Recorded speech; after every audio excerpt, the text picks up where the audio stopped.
But so how much of a disruption was it to you that the fight had to be rescheduled?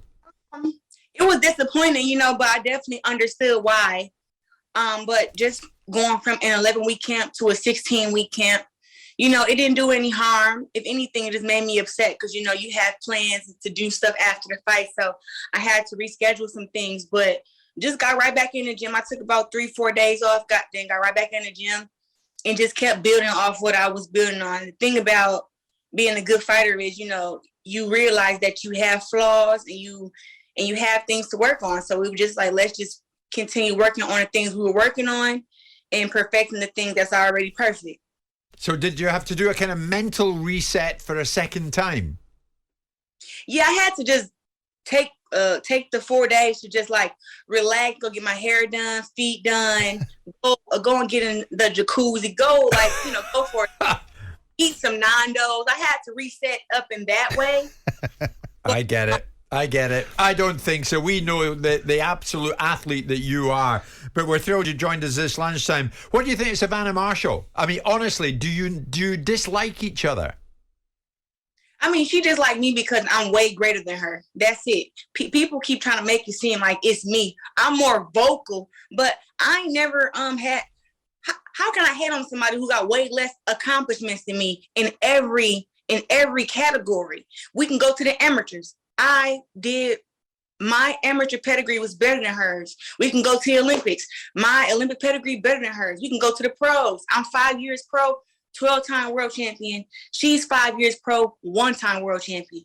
What do I have to dislike about her? She think it means so much to me that she beat me in the amateurs. She damn near lost. So it doesn't matter to me. But people keep trying to make it seem like, oh, I don't like her. But in reality, she's the one who doesn't like me because she beat me when I was 17. And then I won the Olympics 2 months later. So it showed everybody that she was a fluke. And then I continued to be dominant, and it showed she was even more of a fluke. So she hates that.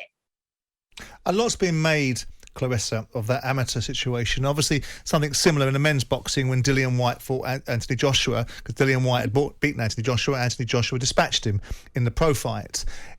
Do you take anything from that amateur fight, or is it just completely irrelevant? That was the amateurs, this is now the pros. I was the same fighter I was when I was 17. I would definitely take heed to the amateur fight.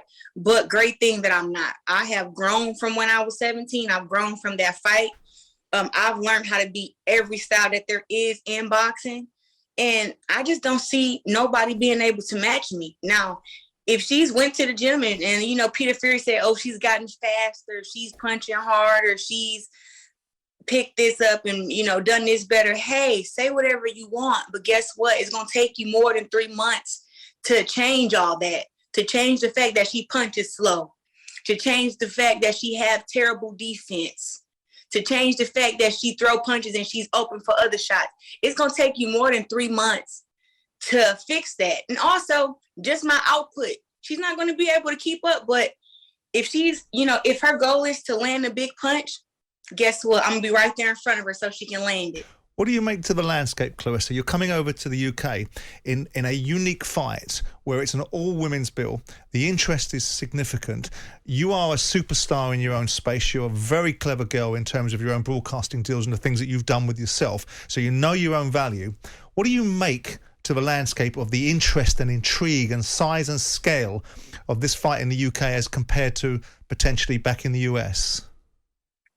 This is a very, very huge fight. I think if the fight would have took place in the U.S., that it would be like that it would still be big. But I think it's bigger here right now because women's boxing is booming here in the U.K.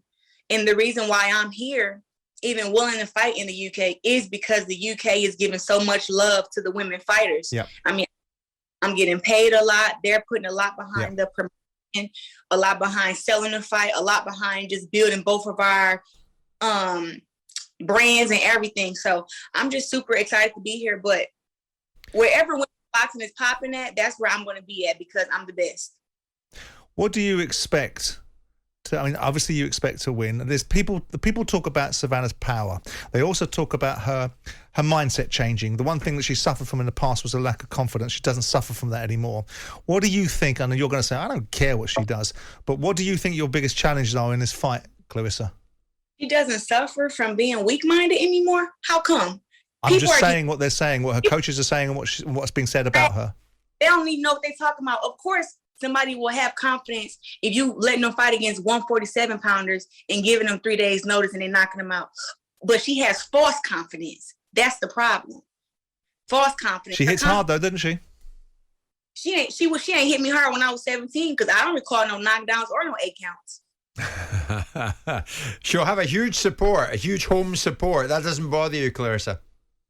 I won the Olympics here 2012, so of course it doesn't. I've traveled the world to box my entire childhood, my teenage years, and my grown years. So a ring is a ring, a fight is a fight. And I wish people would understand that. So if I have to come out and there is a few little boos here, what's that going to do? Make me cry? No.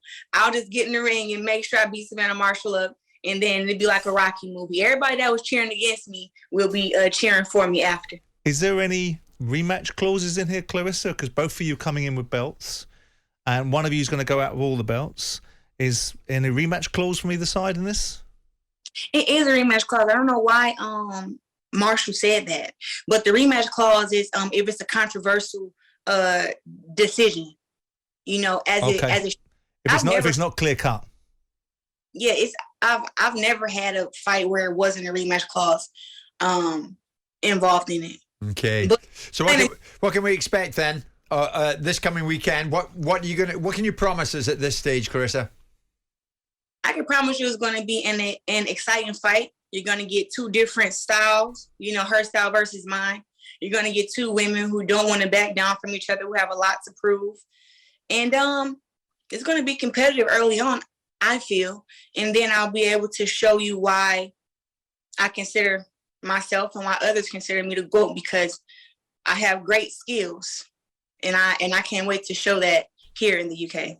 Claressa, thank you so much. Claressa Shields, WBA, WBC and IBF middleweight champion, and here to take on Savannah Marshall at the O2 Arena here in London. This one rescheduled, of course, because of the death of Her Majesty the Queen. She's an entertainer both inside and out the ring.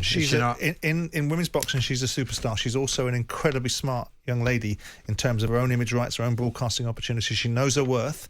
She's a showman. It will be a more difficult fight for her than she's letting on. She knows it will be. I mean, Savannah walks around calling her pillow fists. We will see how that works out. But what we've got is an intriguing women's boxing bill. Ben Shalom's done brilliant to put it together, and it's going to be a great fight on Saturday night. Claressa, we look forward to it immensely. Jim White and Simon Jordan. Monday to Friday mornings from 10 on AM, on DAB, via the talkSPORT app and on your smart speaker. talkSPORT.